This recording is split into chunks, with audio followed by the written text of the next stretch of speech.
Hi, I'm Michael. I'm a member of the Blackthorne team here, and I will be walking you through the training plan for coming to Blackthorne.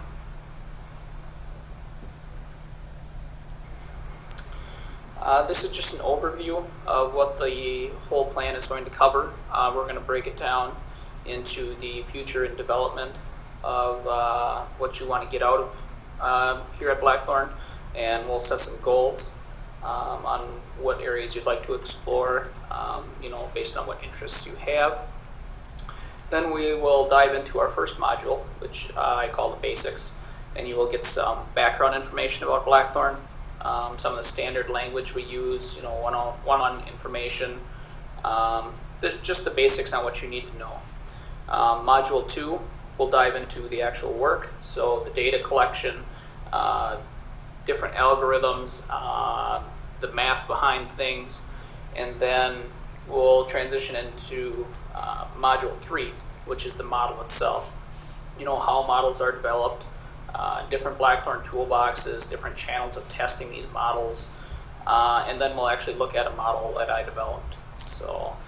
And then finishing with Module 4 is the actual hands-on application. I'll walk through the use of the programs and explain what I'm doing and just work our way through it so we have a full understanding of how everything works. All right, future development. Before we get into Module 1, it's important to write down our interests and set some goals to where we want to get to and what we want to pursue. So our first thing we want to do is, what do we want to study? Will it take some extra research for you to learn? How long do you plan to take on each step? And let's just map everything out so that way we have a clear vision of what exactly needs to be done and when you want it done by. So if we can just take some time now and discuss that before we actually get into the module, that would be great.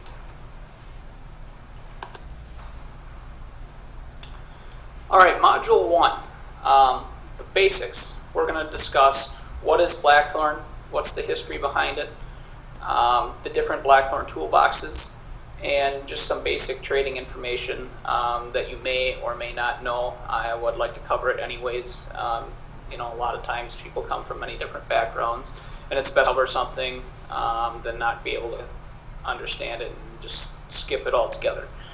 So, what is Blackthorne?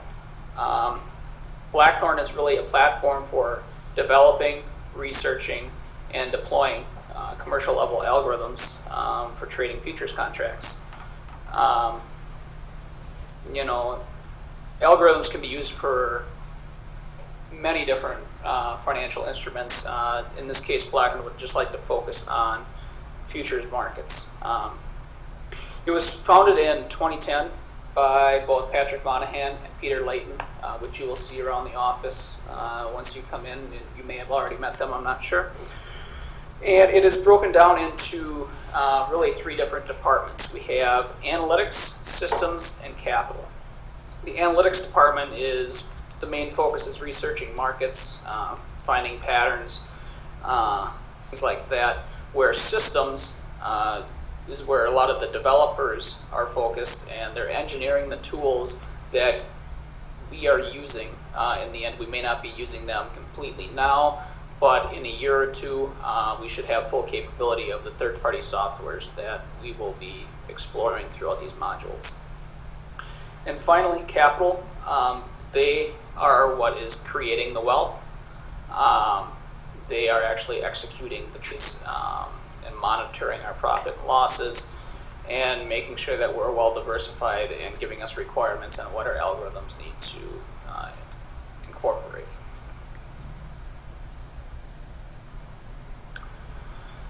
So, Blackthorne toolboxes. As you can see here, we have 5 different sections of the whole Blackthorne vision. We're really only going to focus on Blackthorne research and Blackthorne strategy, which are the main toolboxes that we'll cover throughout these modules. Starting with the research toolbox, or Blackthorne research. What it is a fundamental and technical research engine.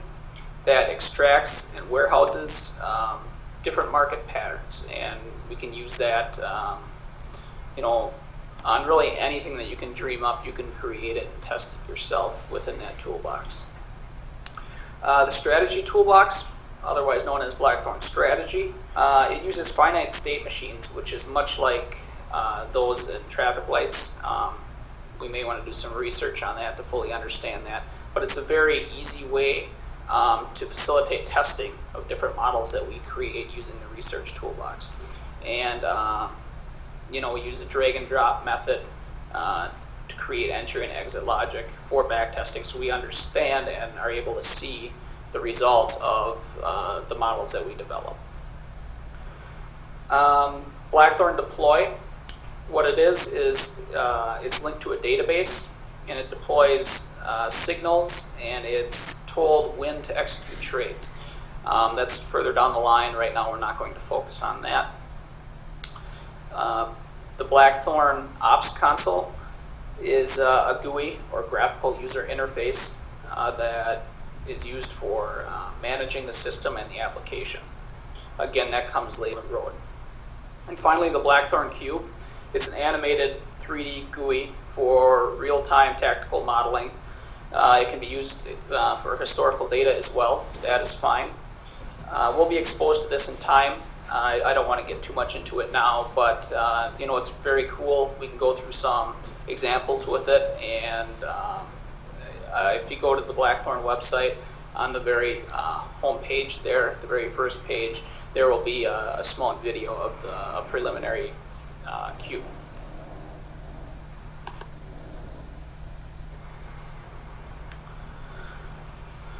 Okay, this slide gives an overview of what we will cover in the next several slides. We will learn the difference between long and short positions and 3 different types of securities. So just wanted to map it all out here so you can see where we'll be going in the next couple slides. So, long position. You can call it long, going long. It's got many different names to it. And really the general idea is buying low and selling high. You can use this term for stocks, commodities, currencies, futures. It's universal that way. And really, the theory behind it is the investor believes that the price of the security is going to increase in value over time. Here's an example. An owner of shares in McDonald's is said to be long in McDonald's, or has a long position because he's holding the shares in hopes that the price increases. One thing to note about long positions is they are the less risky of the two between long and short. The most you can lose, you don't want to lose anything, but the most you can lose is 100% of your money, which is not the case in a short position that we will get to in a few minutes here. So, a short position, in short, the investor believes that the price of the security will decrease in value over time. And again, short positions are much more risky. An investor can lose an infinite amount of money, seeing how you are hoping that the price goes down. Then you can make a maximum of 100%, or you can lose an infinite amount. There's a time and place for short positions, but again, they are more risky. Let's go through a short position to make sure that we fully understand what's behind it. So, for example, you think the price of Apple is going to decrease within the year. So what you, as an investor, is you go to your broker and you borrow shares of Apple and you sell them on the open market. So eventually you have to buy those shares back and return the money to your broker. So you're hoping that the price of Apple, say, goes from $500 down to $300 to the end of the year. So you sell all the shares that you borrowed from your broker on the market. And finally, a little bit down the line, say 3 months down the road, it hits your price target of $300. Now what you can do is on the open market, buy to cover your shares and then return the proceeds to your broker, and then you make that profit, whatever it is. Say you bought it at $300 and you sold it at $500. It's the opposite of long, and you make that profit from the price decreasing. And we have a little chart here. You have a broker, it lends the investor shares. The investor sells the shares on the open market. Eventually, when it hits a price target, the investor buys back the shares at hopefully a lower value and then returns the initial proceeds back to the broker. So that's how short selling works.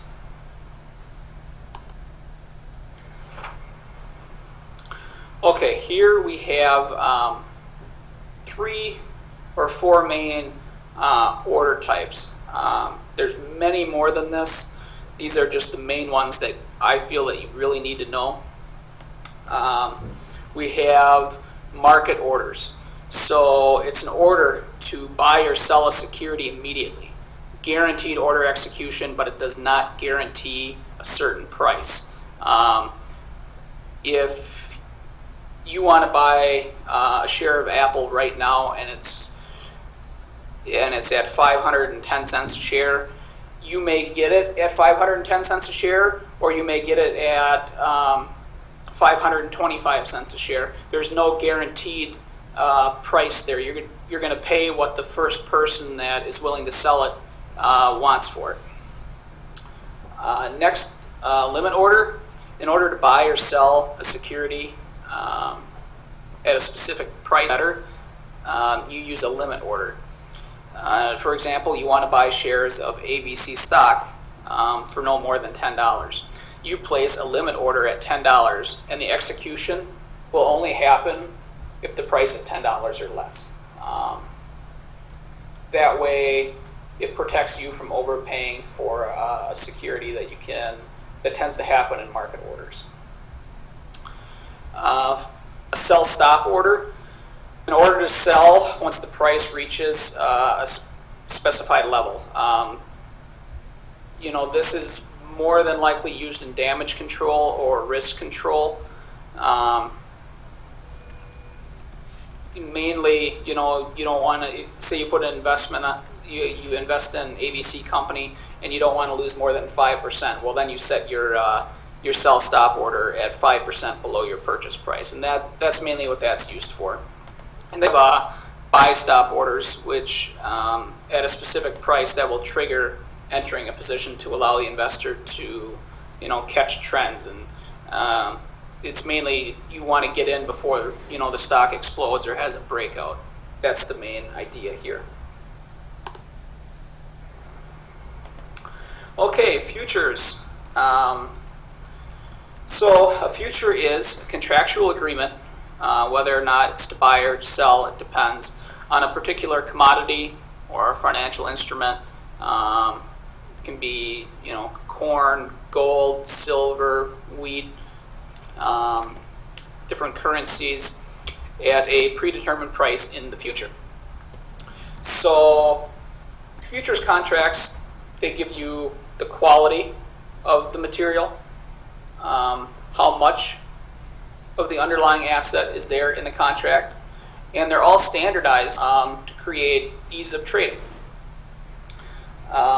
Some people use futures contracts as hedges, so they think the price is going to go up. They buy a futures contract for a certain price now, or they think it's going to go down, things like that.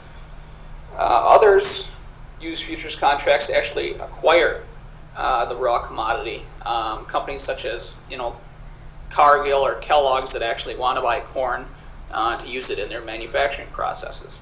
They can actually take physical delivery of the product and use it in their operations.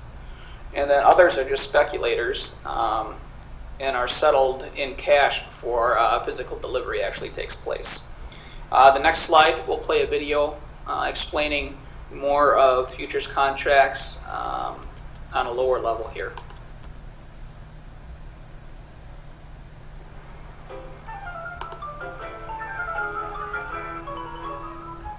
A futures contract can protect producers and suppliers from price changes. Al's Ice Cream buys milk from Tim's Dairy to make its ice cream. The price is $2 per gallon. At this price, Tim profits from the milk it sells, and Al's profits on every ice cream cone it sells. One day, a new dairy opens and the number of cows doubles. The extra milk pushes the price of milk down to $1 a gallon. Al's is making more profit as costs drop, but Tim's is losing money. Later, a sleeping sickness knocks out 3/4 of all the cows. Milk rises to $4, and Al's profit per ice cream disappears. Both companies want to avoid this price volatility. They both meet with an investor. Each company negotiates a separate contract with the investor.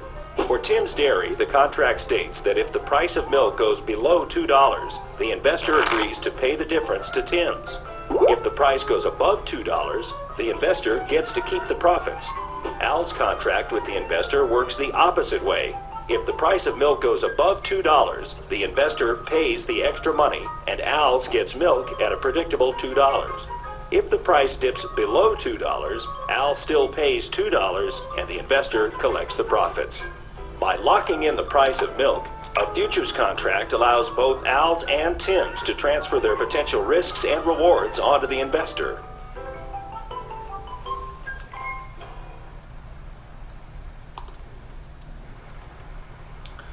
Alright, now we'll actually get into an example of a futures contract. In this case, it's going to be crude oil. So, on November 5th, 2013, you've agreed to pay $87.18 per barrel, 42 gallons, for 1,000 barrels of light crude oil for delivery at an agreed time during the month of December, in the future. This contract was traded at Chicago Mercantile Exchange, so the CME, which is one of the many future exchanges in the world. In this case, it's one that we will be dealing with for the most part. And here, you can speculate or hedge this contract without delivery by simply reversing your position before the last trading day. You can also hold this position, and all 1,000 barrels, you can take delivery of that if you are a direct user of the commodity. Futures contract key terms. These are going to be essential for you to know, so I just want to go through, make sure that everyone understands what they are. Starting with spot price. Spot price is simply the cash price today that the asset is bought or sold for immediate payment and delivery. Nothing more than that. Futures price is today's price of a specified futures contract, like December 2013 of light crude. So it's the price of the contract that expires in December. So if today's November, we're buying a contract for December. That's what the futures price is. The expected futures price is exactly what the name implies, what you expect the price to be. Volume is simply the number of contracts traded in a period of time. In this case, we'll just say the number of contracts traded today. Open interest is the number of contracts that are open or that exist right now that have matched long and short positions. And finally, E-mini contracts are a much smaller contract in some commodity. So you have the S&P 500 index that trades at $250 a point, and then you have the 500 E-mini contract that trades at $50 a point. So they're much smaller, more manageable for little investors.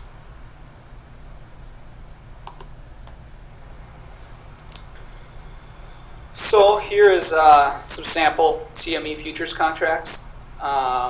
Each contract, as you can see, controls a different number of units and is traded at a different value. So here's a snapshot of several different contracts based on size and point value. Eventually, you're going to need to dive in and understand for each one and know what each one is. Here, I just want to get the general idea across so you know that not all contracts are the same. They do vary for every single contract. Here, we'll just get into the contract a little deeper.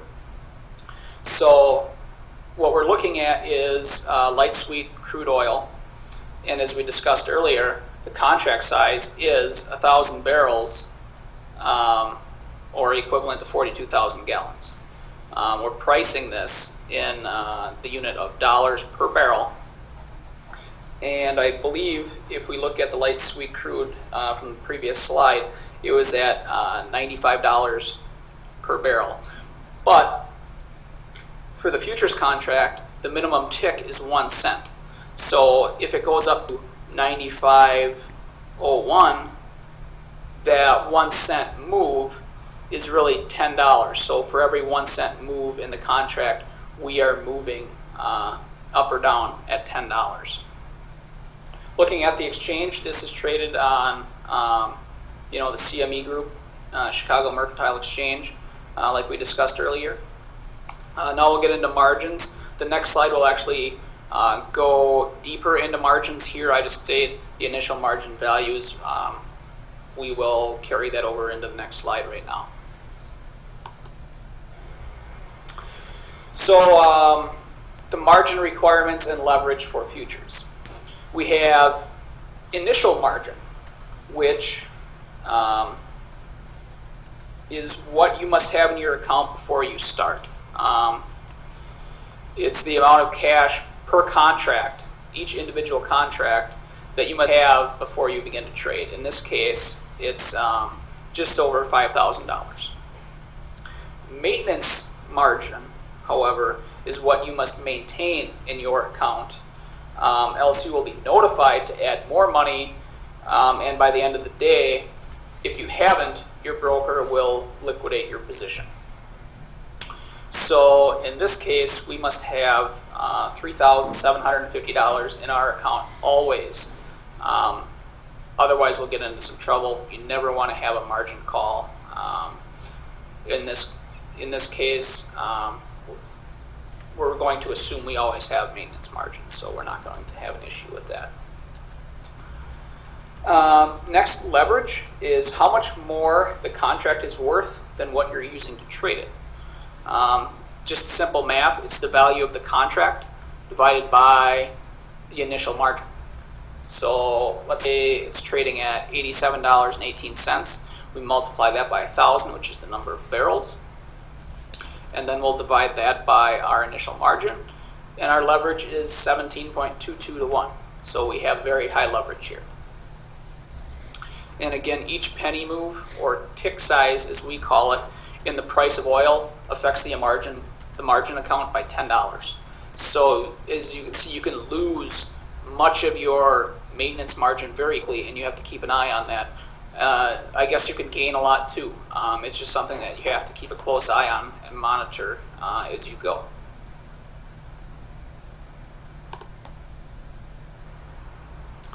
All right, we'll transition over to equities here for a few minutes. Equities involve stocks such as ExxonMobil, McDonald's, Ford.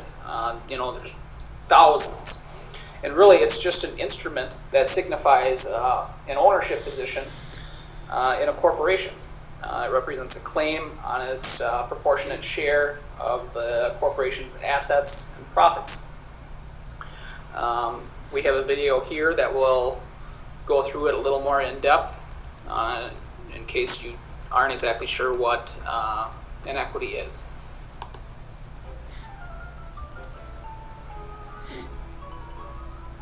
A stock is a share of the ownership of a company. As the owner of a stock, the stockholder, you have a claim on the company's assets and earnings. Suppose Steve is starting a company, Pies R Us. He needs $100,000 but doesn't want to borrow from a bank. Instead, Steve invests $10,000 of his own money and finds 9 other investors who are willing to invest $10,000 each. In return, He gives each investor a certificate that represents 10% of his company. Each certificate represents 10% of the company's assets, the building, the pie pans, and the baking materials, and 10% of any future earnings. After 1 year, the company is doing well, and the company's total value increases to $200,000. This means each share of the company is now worth $20,000. $200,000 divided by 10 shares. That's twice the original $10,000. The original investors can sell their stock in the company to other investors for a 100% profit. This is how stocks work. Stocks are bought and sold daily on the major exchanges.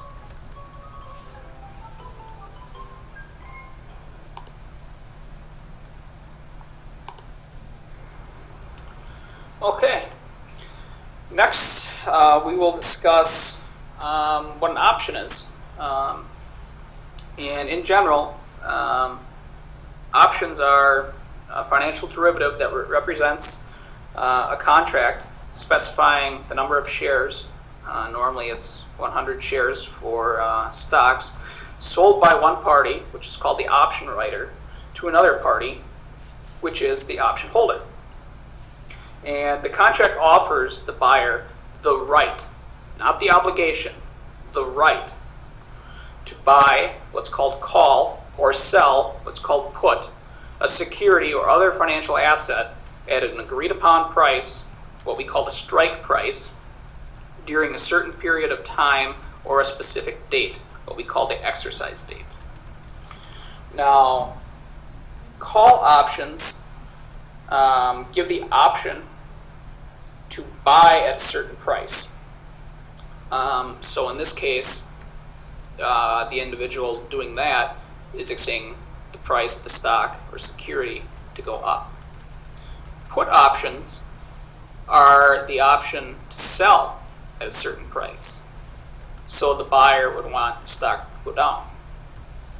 Options many times are also used for hedging bets. So an investor may own 100 shares of Apple in stock and expect the price to go up, but he also buys a put option for a lower price to hedge his bet just in case the stock does go down. That's another way options are commonly used.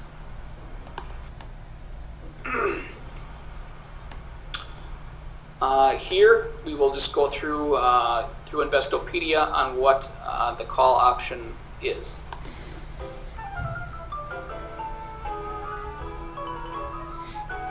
Call options are a financial contract that allows an investor to speculate in stocks that he doesn't own. Ken believes shares of Ed's Carpets are going to rise in price. He doesn't own any shares, so he talks to Bob. Bob has 100 shares of Ed's Carpets and thinks they're fairly priced at $20, or maybe even due for a fall. Bob agrees to enter a contract to sell his shares to Ken for $22 in a month. The fee that Ken pays Bob for the option, called the premium, is $200, or the $2 per share difference multiplied by 100 shares. If the price of Ed's Carpet shoots up to $30 in a month, Ken can exercise the option. This means he buys Bob's 100 shares from him for $22 each for a total of $2,200 and sells them for $3,000. His profit is $800 minus the $200 paid for the option, $600. If the price stays lower than $22, then Ken loses the $200 he paid for the option. There's no point in him paying $22 for Bob's shares when he can buy them cheaper in the market. Like many derivatives, call options offer investors a way to leverage their capital for greater investment returns.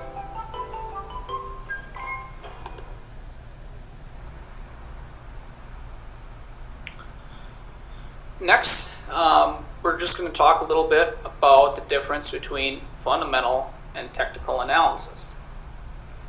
From the chart here at the bottom of the screen, we can see fundamental analysis looks at both quantitative and qualitative factors, where technical analysis looks mainly at price and volume and other types of data. Fundamental analysis pulls things from financial statements and news, and many other different sources. Can be both qualitative and quantitative. It doesn't have to be numbers. Technical analysis, uses price stream data, a lot of charts. They like to visualize the patterns. A lot of mathematical formulas go into it. Time, fundamental analysis is usually long term, where technical analysis is normally taken advantage of during the short term, whether it be a couple days. Most of the time it's all within intraday trading. And finally, fundamental analysis is for investing.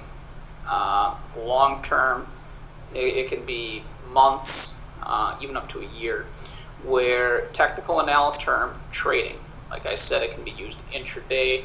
A lot of times it's for very short periods of time.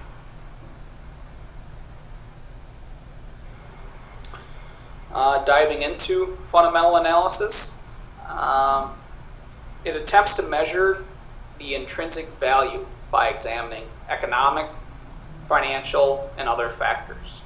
Analysts try to incorporate everything that can affect the security's value, into their price. A lot of times they'll use what's called a discounted cash flow model, which looks at earnings over the past quarters, how many years back, and then projects it forward to what the price will be.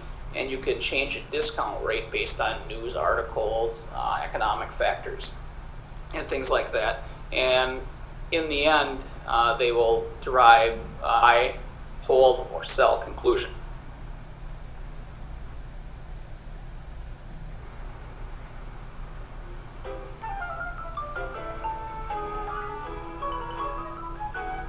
Fundamental analysis is a method of valuing securities such as stocks and bonds that attempts to discover their true value by examining related economic and financial factors. Tom uses fundamental analysis to manage his portfolio. He is considering buying more stock in either Ed's Carpets or Al's Ice Cream. Tom goes through the financial statements for both companies. He looks at the debt loads, margins, price multiples, book value, cash flow, and many other metrics. He uses ratios to analyze the numbers and compare them to numbers from similar stocks. Tom even visits the stores in his area and talks to managers to see how both companies operate. Tom discovers that according to his analysis, Al's Ice Cream is overvalued by the market and Ed's Carpet is undervalued. Tom buys more shares of Ed's Carpet and sells his shares of Al's Ice Cream. For stocks, fundamental analysis involves sifting through the company's financial statements and other information to establish an intrinsic or true value. Then, an investor can compare the intrinsic value to the market value of the company's stock when making buy or sell decisions. Now, technical analysis. What that is attempting to predict future price movement by analyzing statistics such as prices and volume, like we discussed earlier. There's really no attempt at developing an intrinsic value, but they use charts and data to identify patterns. The next slide will give you a really in-depth view of technical analysis. So, how do we build a trading strategy? Complementary to fundamental analysis is technical analysis. This studies the effect of the market movements. We're going to talk through this form of analysis as it helps to build a trading strategy of our own. Technical analysis is the study of market price and the volume of trades. This form of analysis doesn't take into account the company, the commodity, or the market. Instead, this focuses on the historical market data. From this, charts are provided with historical data, enabling us to try and predict a future market direction. Technical analysis is not an exact science, but nevertheless many people use it to trade the financial markets. A technical trader or chartist always works with three key assumptions. Firstly, market price action leads everything else. The markets are very efficient and effective machines, and within just a few minutes of news breaking, investment banks and professional traders are buying and selling accordingly, and the instrument's true new value is very quickly reflected in the price. This makes it very difficult for normal traders to be able to effectively make money just from news flows. Secondly, prices move in trends and tend to follow simple patterns over periods of time. Finally, history often repeats itself, and perhaps the assumption that technical traders should remember above all others is that prices that have been important in the past can potentially become important again. And by important, we mean they have reached levels that have brought about a big turnaround in the price. The first step to learn about technical analysis is to look at candlestick charts. Most new traders will have only ever looked at a line chart when checking the price of an instrument over a specific period of time. A line chart contains two closing prices with a line joining the 2 points. So, select the instrument of interest. In this example, we're looking at BP shares. We can populate the right-hand table to receive the information we require. In this instance, we've selected to view the BP shares for the last 3 months in a candlestick graph format, and the results are being recorded on a daily basis. We're then presented with a graph showing this detail. Now, this kind of chart contains 4 pieces of information for a given time period. The opening price, the closing price, the highest price, and the lowest price. The coloured bars each represent the opening and closing points at a time in the life of our given instrument. A red bar means that the price has gone down since the market opened, and the green bar means that it's gone up higher since the market opened. There are thin lines called wicks at the top and bottom of each of the coloured bars, and these represent the highest and lowest points that the instrument has reached during our chosen time frame. These wicks can give us an insight into important turning points in the price where there's been a rebound and the price has started to recover. The high and low levels would not be seen clearly in a normal line chart because it only plots the opening and closing points. And these high and low levels are potentially important, and we could very easily miss them if not for candlestick charting. Support and resistance is another form of technical analysis. Although support and resistance is one of the simplest forms of technical analysis, it could be argued that it's also one of the most important. A support level is the level to which a share may drop before rising again. So, for example, if a price drops to 420, then rises to 450, then falls back down to 420, then rises again to 450, it's likely that if it drops to 420 again, it could bounce back again. Remember, we are working on the assumption that history tends to repeat itself. A resistance level is the level a share may reach before the price falls. For example, if a price keeps on hitting 480, then falling back down again repeatedly, it's possible if it reaches 480 again that it could fall back down again. So, how do we identify if a price encounter is support or resistance? We have to plot the trend over the duration we specify and identify the previous highs, the previous lows, round numbers. For example, we could plot 500 instead of 523, and any historical data. How do we draw a trend line? A trend line is a sloping line that shows support or resistance. Before we were just looking at horizontal lines, but we could also have diagonal levels. There are 3 types of trend lines. An uptrend is where there's a succession of higher highs and higher lows, where the share price sits above the trend line. A downtrend is where the succession of lower highs and lower lows and the share price sits below the trend line. Sideways trends are a period of neither higher highs nor lower lows. Remember, prior to trading, always research the instrument of interest, and before expanding any trading investments, ensure additional research for the new investment is carried out. Technical analysis and the tools available in the Research Centre enable us to make more informed decisions about any trade. Join me in the next video where we discuss technical analysis in further detail.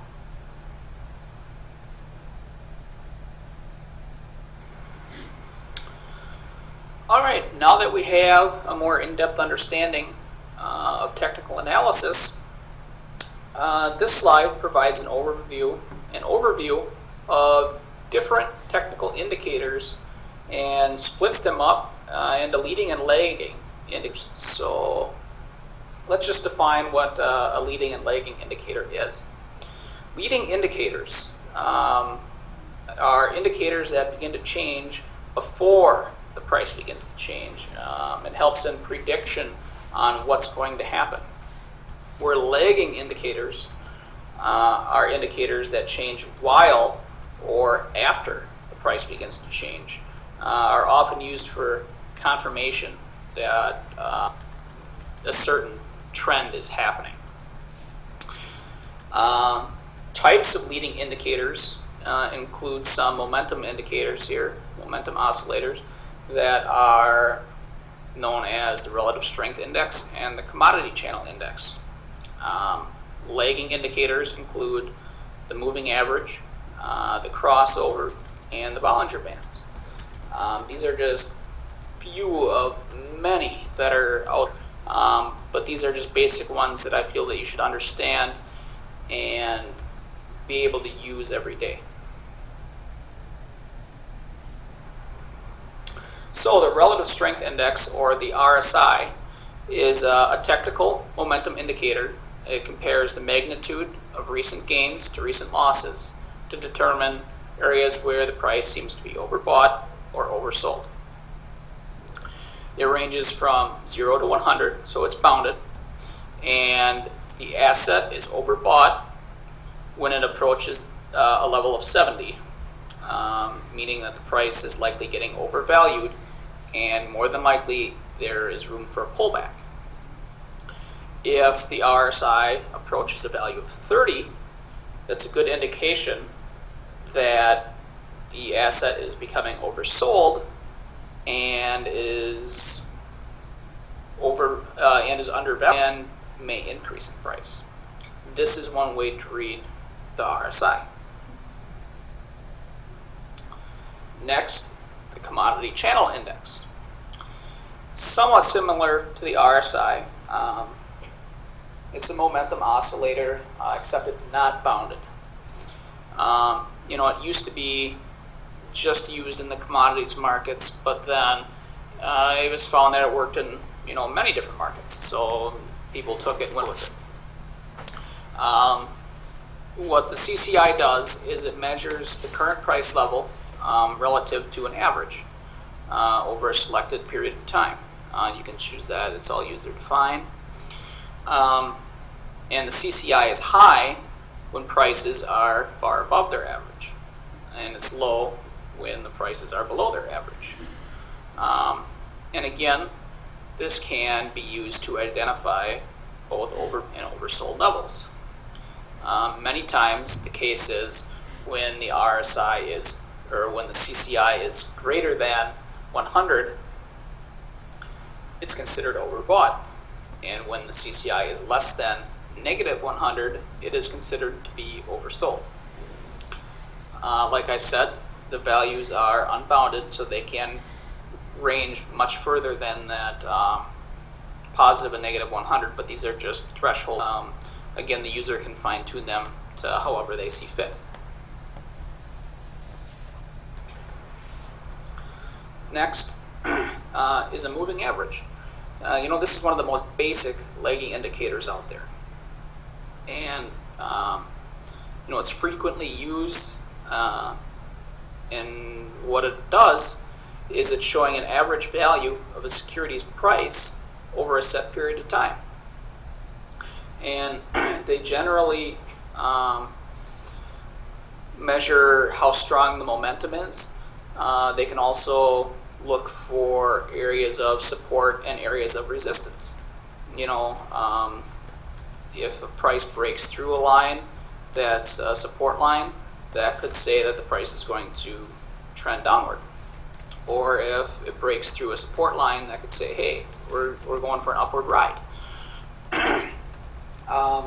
Moving averages can be both weighted and non-weighted. When you weight the line becomes more reactive to the recent price changes. Most people do this because they feel the most recent prices are the most relevant. You can weight them many different ways. The applications that we will be using have preset weightings, so you have a simple moving average, which uses the same weighting across every single period tested, or you can use an exponential moving average, which weights the most recent one the heaviest and then tapers off down the line.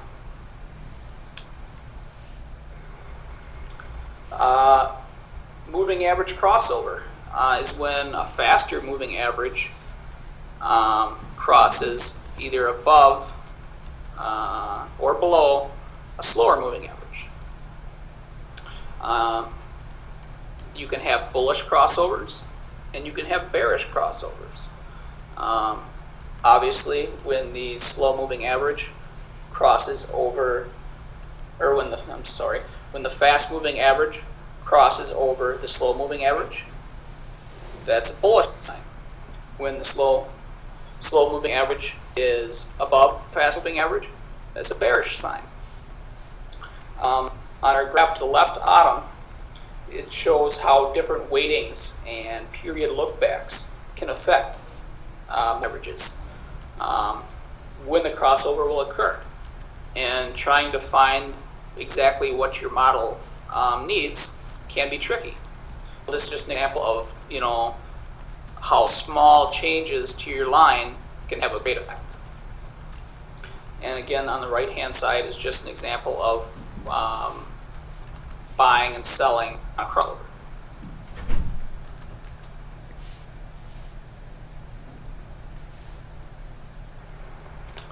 Finally, Bollinger Bands.